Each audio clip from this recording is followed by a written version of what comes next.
Hey guys, welcome back to another episode of Before You Nut, the show where we give you some straight up nut and some straight up news. Just kidding, it's actually radio news. News radio! Whatever the hell we're still calling this show. It's me, your host, Ethan. And today, we got a couple of news stories for you. Wasn't as much, we're going to focus more about an end story at the very end here. But we got some news for you nevertheless.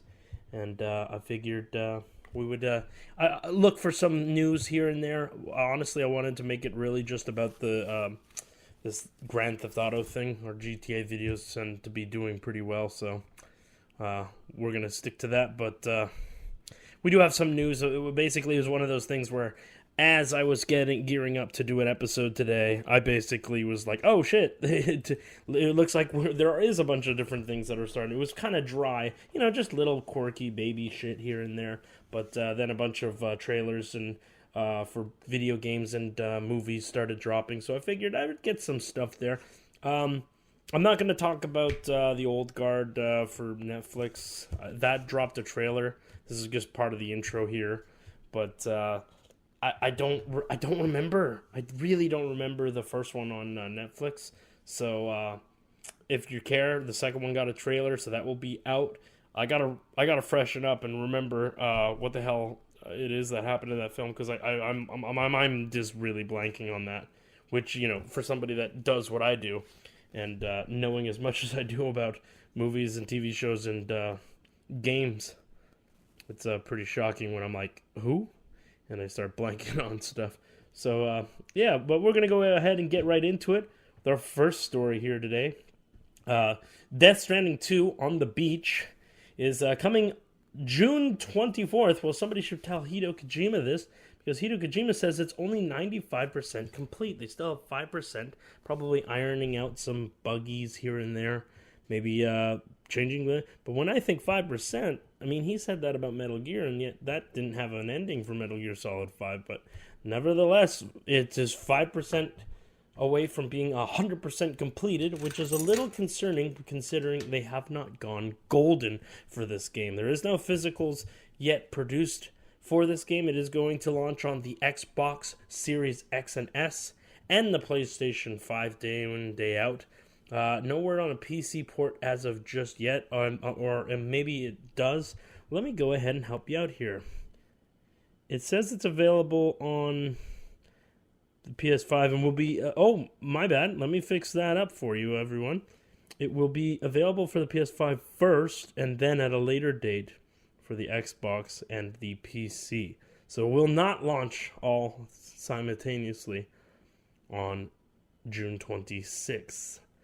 Not 24th. Did I say 24th or 26th? I don't know. I'm not going to change that. But it's 95% complete, but the game is literally, 2 months away at this point, at the time of this recording, which is May the 8th, 2025. Me personally, I did not care for Death Stranding. I love Hideo Kojima games, and I like him as a creator, but I just wasn't. I did not mesh well with Death Stranding. I tried it, and I got like maybe 15% into the first game on the PS4, and I was just like, nah, this is not for me. It's a glorified walking simulator, but the lore runs deep. I get it if you're into it, if you enjoy it. It's, it's got a cult following, as most of Hideo Kojima's games tend to have, but it's just not for me. But I'm excited that people that do enjoy it get a new one, and when asked if he's going to do a Death Stranding 3, he was kind of hesitant to answer that question. I know for a fact that he is working on something with Jordan Peele with Xbox. Last time I checked, I'm not too entirely sure what that was. I'm just thinking about it now, the Jordan Peele game. Let me look it up. Jordan Peele and Hideo Kojima. It's called OD. It's supposed to be a collaboration, a horror game that's supposed to be for the Xbox. It was announced at the Game Awards in 2023. No new news on that either, so that's probably where the next direction / project he'll be focusing on after Death Stranding 2.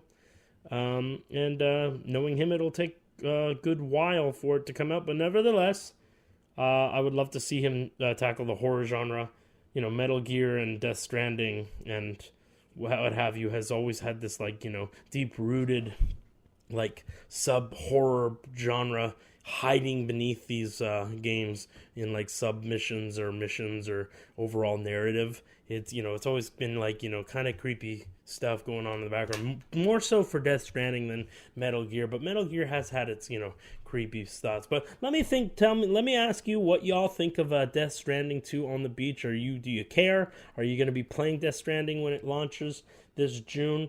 Do you have it for the PS5, or are you going to wait for it for the Xbox or PC? Let me know down below.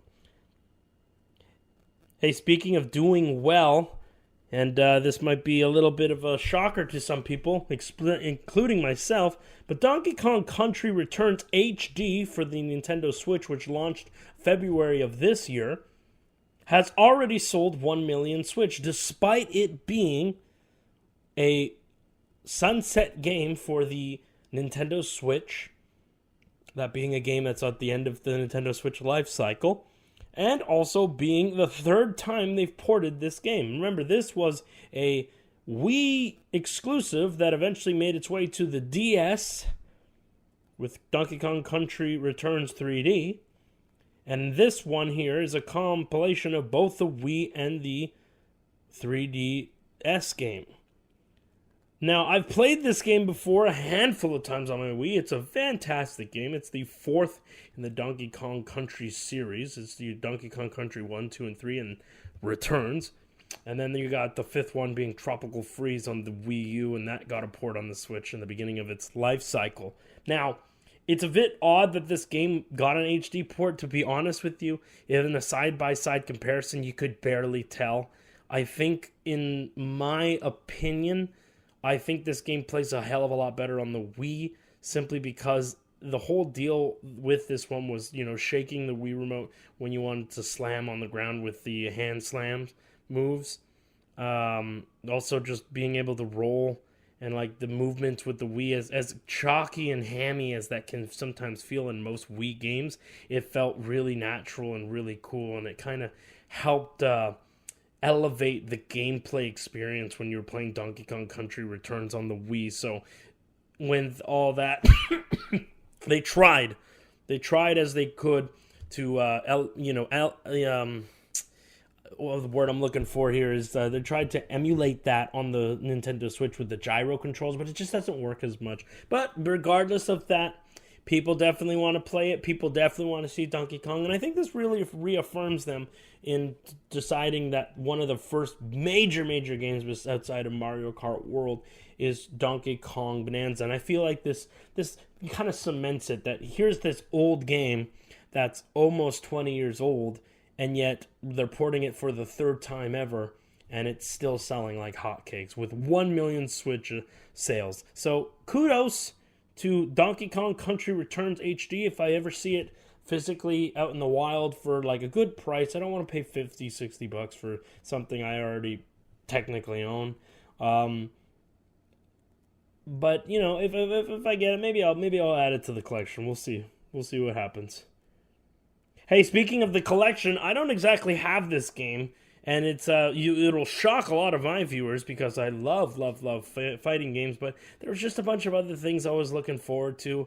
I was playing Assassin's Creed still. Doom was right around the corner, and I just didn't feel like I could, make it work. And surprise, I don't feel like a lot of people were playing this game, and I guess I'm not in the same boat here because Fatal Fury, City of the Wolves, is performing very poorly, which is sad. I don't want to see fighting games do poorly, but it's just hard to warrant what I played from the alpha and the beta. I just wasn't meshing with it entirely. My friends group was definitely not taking to the game as well, and it's sad to see that it's not doing entirely well. It's not a bad game by any stretch of the imagination, but it's not making those gangbusters sales that SNK was hoping for. I don't feel like the marketing for the game was all that strong either, especially when it came to the alpha and the betas of the game. I definitely should have had more people interested in that. And then the inclusion of having a soccer star with, what's-his-face, Ronaldo, and then also some random DJ, made-up fictional DJ dude man who's a fan of fighting games. as a playable character, as goofy as it sounds, it just didn't work for the general populace. And, well, it is failed to hit the top 10 game chart for the first release of this entirety of its game for the last 2 weeks now. Especially, it failed to meet the PlayStation Network online sales, and same with the Xbox and Steam. Now, this game could definitely have a resurgence, potentially, if their DLCs start to be any good, but the problem with these DLCs in this first wave lineup for Fatal Fury City of the Wolves is that a lot of them are a bunch of returning characters that have already been in Fatal Fury games for ages. We're talking Andy Bogart's brother of Terry Bogard, and then Joe Hayashi, friend of the two Bogards, one of the playable characters from the very first game, someone who's been in practically every Fatal Fury game except for Mark of the Wolves way back in the 2000s. So it's weird that City of the Wolves didn't think to include some of the most basic characters, but is going to pass them off as Season 1 DLC. Now, I know that if you pre-ordered the game, for those that don't know, if you pre-ordered the game digitally or physically, and you played the game within its first week, whether you pre-ordered or physically, you got access to Season 1 absolutely free of charge. But given the small amount of player numbers and the small amount of sales, it's pretty much a given that anyone that wants to go play this is going to have to fork out money to basically play everybody they've already that should have pretty much been included. Now, the only other characters part of Season 1 that will be launching is Ken Masters from Street Fighter 6, or Street Fighter in general, but it's going to be a Street Fighter 6 look and lore. And, of course, Chun-Li. Now, nothing's wrong with having these Street Fighter characters in a Fatal Fury game. If anything, Ken works the best to be featured in Fatal Fury. But the problem is that we've been playing these characters for 3+ years in their Street Fighter 6 format. I don't see that being an enticing, now I gotta go play Fatal Fury. And then the only other character is Big T, bad guy / rebel man from some of the other Fatal Fury games, especially, Real About Fatal Fury. I guess a sub-boss would make more sense to call Mr. Big, or Big. I don't see that selling any more copies all that much, which is a damn shame. I want SNK to do well. Hopefully they can turn things around. We never want to see games fail, especially fighting games, especially when SNK has been on such a hot streak with King of Fighters doing so well, Samurai Showdown doing pretty well, and their collaboration efforts doing, making waves in the industry when it came to working with Capcom again, putting out more of these collections, King of Fighters with Mai and Terry showing up in Street Fighter 6. I want to see them continue to do well, and hopefully they can turn it around. Hey, speaking of turning things around, The Last of Us Season 2, Episode 4 is in a bunch of controversies right now. It's kind of boring, and the numbers keep dwindling. Just like Fatal Fury with its low sales, this one has had big people showing up to watch the show in the first 2 episodes, and then the drop-off have dropped between 25 to 33%. Now, that's not good. We've already covered that the episodes were not doing too hot in a previous episode of Radio News Radio, whatever we're still calling the show, but one of the biggest problems now is that now they're doing explicit lesbian scenes, and that controversy is causing a lot more people to not watch the show. Now, if you played the game, you know this already happens, that they kind of do that, but it's kind of heavily implied that they start making out and then the camera pans, and that's the end of it. In the TV show, on this being an HBO show and being able to pretty much do and show whatever they want, Dina gets full-on finger blasted, and you get to see it. And it's one of those things where you're like, whoa! This is kind of a video game show where, a lot of people that might be tuning in might be a bit younger, but here they are. This entire episode was full of nudity and a little weird stuff. Now, between the Dina and Ellie, the characters, They don't actually take their clothes off or anything like that. It's just like she kind of slides her hand down her pants and it's like pretty aggressive and what have you. I don't have a problem with it and I really don't give a shit. But for, I understand that there are still a bunch of children kind of tuning in to watch The Last of Us. People young ages, kids of all ages and, teens, preteens and, young adults and everything like that are tuning in because it is a video game TV show. And I feel like they kind of lost the plot on that one. The one that I thought was a little bit too much, though, was when the one of the Scars is being interrogated by Jeffrey Wright's character. And the dude's full-on nude and his willy-dilly's hanging out. And again, I'm just like, none of this is really necessary. It feels like it's a deliberate shock for the sake of trying to drum up, oh, we know that our main character's dead. And now we're, trying to scramble. I don't see this show doing too well. I feel like they've kind of kicked themselves in the foot by not really, trying something new. By the end of all of this, though, we will cover this in an episode, but I'm probably going to do like a standalone kind of discussing the whole season 2 as a whole. But I've been saying this for forever, but Neil Druckmann, creative director at Naughty Dog, I think his vision for The Last of Us Part 2 is single-handedly one of the worst fucking decisions in video game history. It's divisive to the point where it's not entertainment, it's just it's torture. Nobody wants to put up or play or, experience that story. And, well, shocker, nobody wants to put up with it in TV format either. And unlike, like I've been saying, when it comes to gamers, we'll fucking stick it out and beat the game because fuck you, we just paid money, we're going to get our money but it's worth. Or we just refund it, but, the numbers don't lie. People are stopping, they're not watching the show, and all the, in-your-face controversial stuff is becoming a problem for them. Let me know what you all think, though. Do you think, Ellie lesing out and, aggressively finger-banging that chick is, I completely blanked on her name. Oh, my God. It's been a long day. Anywho, we're off to the next. We got a couple more stories here for you before we move into the big kahuna. The thing I wanted to talk about the most here. Hey, we got new stuff, though. We got tons of new trailers. Some of them good, some of them bad. We're going to go ahead with the bad first and lead into the good. First bad thing here is that Alien Rogue Incursion sold so fucking poorly. We're going to keep up with the theme of selling poorly or doing poorly. Alien Rogue Incursion did so poorly on the Meta Quest VR 3, the Oculus Quest 3, Meta Quest, whatever the fuck they're still calling those things. And it did so poorly that they're now going to be putting it on the PlayStation 5 and PC. There's no word on whether there's going to be an Xbox version, but to try and save face and make more money off of this thing, they're going to split it up into 2 parts.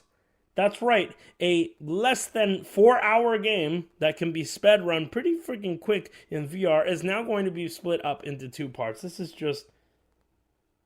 just absolute garbage, dude. I can't believe it. I love Alien. I love the Alien franchise. I love when Sega does do stuff for Alien. I'm not too sure if Sega's the one who made this, but I know that Rogue Incursion did poorly and that it was not the best of games in terms of like gameplay and stuff like that. It's a bit choppy on even for the Oculus, it was a bit choppy. But what do you think? Do you think that this is a money ploy to try and save face and, get their brand some sort of money? This is usually what happens with these VR games. If they don't do well enough, they try and port it. And if they can possibly port some of these games into a first-person format, they try and save it. But, going as far as to split it up into 2 parts when it's already a 4-hour game is really fucking, I don't know, that just seems really dirty to me. And it's not like, oh, they're going to put it out at like $10-15. No. They want $29.99 for both parts. And only part 1 will be launching in September of this year, a whole practical year after it launched on the Oculus Quest 3. So let me know, do you care, do you know? But speaking of VR though, it looks like Minecraft VR is completely gone. They're going to gut the support for Minecraft VR. I'm not entirely sure if I even was aware that VR was a thing. Apparently, they were going to try and get it for the Oculus. Then there's talks of it, and then it was on PlayStation for a bit with the PlayStation VR and PlayStation VR 2. Now, then they updated and took it away. Then they said they'd bring it back. It's all up in the air. I wasn't aware that people were actually playing Minecraft in VR or that there was any sort of support for that. It's not something that I tend to see people playing, but that's a little bit of the bummer news. But you know what? That's it for our bummer news, except for our final story, which is going to be a bit of a teeter-totter. We're going to talk about greed and all that shit. But if you like what you hear so far, go ahead and like the button down below. I'm going to be a little bit of a slut today and ask you twice today, at the end of this video and right now in the middle. This would be like a funny little sponsor, but I don't want to edit that. Okay? I'm lazy. Come on now. Hey, let's talk about new trailers. First, we'll talk about a movie and then a game. First off, we got The Conjuring 4, The Last Rites, which will be the final movie in the Conjuring universe at least for Vera Farmingway and Patrick Wilson as the titular Ed and Lorraine Warren. I love these movies. I think they're fascinating. I love the fact that the Conjuring universe is this own little dark spin-off universe thing. You got the Annabelle films. You got the oh my goodness, the Nun film. Oh, I love these movies. I don't know what it is. They're kind of wholesome trash too. Some of them are shit. Some of them are great. It's just good fun. But no matter what, we can always say, even if some of them are poo-poo garbage, that Ed and Lorraine Warren, Patrick Wilson, and Vera Farmingway are just fantastic. They're just fantastic actors, and they do these roles justice. I completely full on believe them. Anyways, The Last Rite is going to be the last actual historical last case that Ed and Lorraine Warren ever worked on, and then they went into full-on retirement. Now, there's talks about that it was basically so much for her to be able to take on this one task. And we're talking about the real Lorraine Warren here. But apparently it was so much that it's just like, okay, well, I'm too old for this. I can't keep doing this. And it is detrimental to my mental health and to my, my physical being. And essentially, the case goes on. It's going to be focusing on like a family with 3 or so daughters. There's like these ghosts are pretty fucked up. They even go as far as to like molest them or something like that, according to the case files. But nevertheless, it's real dark, disturbing, dementing stuff. But I love these freaking films. They're so cool, and I'm excited for when the film launches in September. I believe it's September 5th. For The Conjuring, The Last Rites. It's also going to be the last film. I think it's. I've already said that, but there is talks of them doing a spin-off, which is funny enough because I heard that there were, they got young versions of these characters to do flashback sequences, and they like them so much that they, now they're looking to do spin-off TV shows. So I'm all game if they want to do that because I like this stuff. I like it, and hopefully you all like it too. Are you into the Conjuring movies? Do you like it? Which one's your favorite? I think the second one is definitely the best one. Just the food for thought. Anyways, more new trailers for you. Before we move on to the last topic, we got one last trailer for you, launched today, and it's fantastic because I love these games. Mafia: The Old Country has a trailer. Looks cool. Definitely a bit odd. Gameplay looked a little bit choppy. Something went wrong. Like the aiming looks weird. It's fake. It's fake. It's like faux gameplay or something like that. But the idea here is they seem to be leaning way more into stealth than ever before, which is a bit odd for a choice for a game like this. But nevertheless, I love stealth games, so I'm all for it. But it is, it's one of those games that it was in the 2000s that was pretty much a GTA clone back in the day, Mafia. And Mafia 2, Mafia 3, great games. Both of them have some good narrative structure to them. Mostly known for their gameplay and their, time period pieces. I would say some of the stories are a bit lackluster towards the, in terms of memorability. I think the third one had the best gameplay, but some of the, I'm going to be honest, I can't recall what happened too much. I know that the second one had quite a good story in terms of twist, but I'm kind of blanking on like what happens. I think that happens a lot when it comes to free, big, giant, open world games like this. But yeah, Mafia: The Old Country is coming August 8th. It looks great, and I'm happy for them that they were able to get this game out the door now. And I feel like they got Hangar 13 for 2K games has absolutely just sweated a sigh of relief knowing that Grand Theft Auto 6 has been delayed for a whole year. This gives this game a chance to shine. It gives this game a chance for people to experience. And, you know, now that people are kind of itching and they got that crack addict scratch going on where they're completely fucking hungry for a third-person open world GTA-like experience, hopefully Mafia: The Old Country will be able to scratch that itch for people. I also like the fact that it takes place in 19th century Sicily. That's pretty freaking cool. I think the cars are rad, and if you watch the trailer, you can actually ride horsies. Yay! Horsey! Anywho, that's it for our news. We're gonna lead us in. Speaking of Grand Theft Auto clones, let's talk about the big bad himself, Grand Theft Auto. Now, this isn't really gonna be in Grand Theft Auto's terms. This isn't Rockstar's fault. This isn't Take-Two's fault. This is Sony Music Records' fault. So here's what we got. Our big story for the end of the episode will treat you, for anybody who listened this far. If you skipped ahead, you're a piece of shit. No, I'm joking. I love you very much. But yeah, welcome to the final story of the episode.